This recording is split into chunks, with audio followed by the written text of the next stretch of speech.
Welcome Stars. Today's topic is ताल.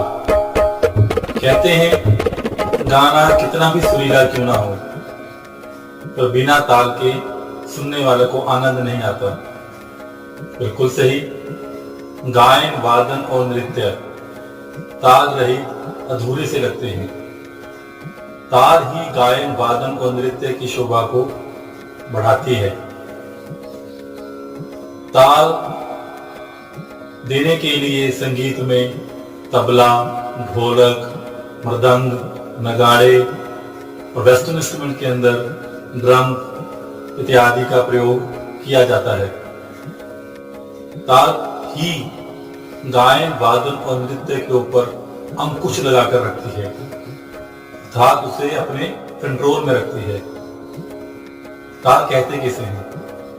गायन, वादन और नृत्य की क्रियाओं में जो समय लगता है, उस समय की गति को मापने के पैमाने को ताल कहते हैं.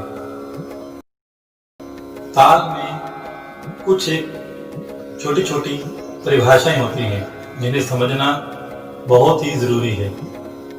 सबसे पहले लेते हैं मात्रा. ताल में मात्राएं होती हैं. अलग अलग ताल की अलग अलग मात्रा होती है. जैसे दादरा की 6 मात्रा, कहरवा की 8. इसी प्रकार 3 ताल की 16 मात्राएं. अब मात्राएं क्या होती हैं? अगर हम घड़ी की सुई को ध्यान से देखें और कान लगाकर सुने तो उसकी टिक टिक टिक टिक एक निरंतर गति से चलती रहती है. घड़ी की सुई की एक टिक को हम मात्रा कहते हैं. इस प्रकार अगर हम उसे काउंट करें तो 1 2 3 4 5 6 तक हुई तो दादरा ताल. अगर उसको 8 तक काउंट किया तो कहरवा ताल. अर्थात एक टिक को हम एक मात्रा कहते हैं. विभाग.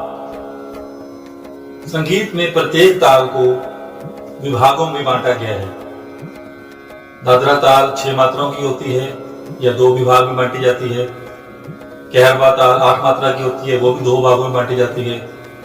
परंतु 3 ताल जो 16 मात्राओं की होती है उसे 4 विभागों में बांटा जाता है. अर्थात भिन्न भिन्न प्रकार की तालों को भिन्न भिन्न प्रकार के विभागों में बांटा जाता है.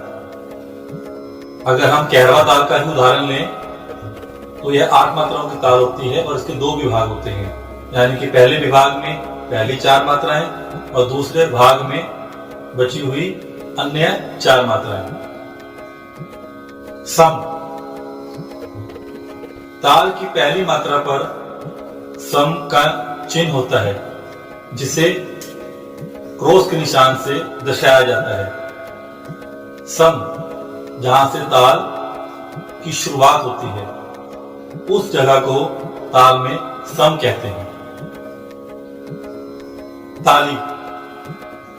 ताल में जहां जहां पर भी ताली लगाई जाती है उसे ताली या भरी कहते हैं. ताल में इसे दिखाने के लिए या दर्शाने के लिए 2 3 4 5 इस प्रकार की गिनती का प्रयोग किया जाता है. बोल. संगीत में प्रत्येक ताल के भिन्न भिन्न बोल होते हैं. कहरवा का धागे नाती नाका धिन्ना, 3 ताल का धा धिन धा धा धिन धा, 1 ताल का धिन धिन धागे त्रिकट तुन्ना इत्यादि.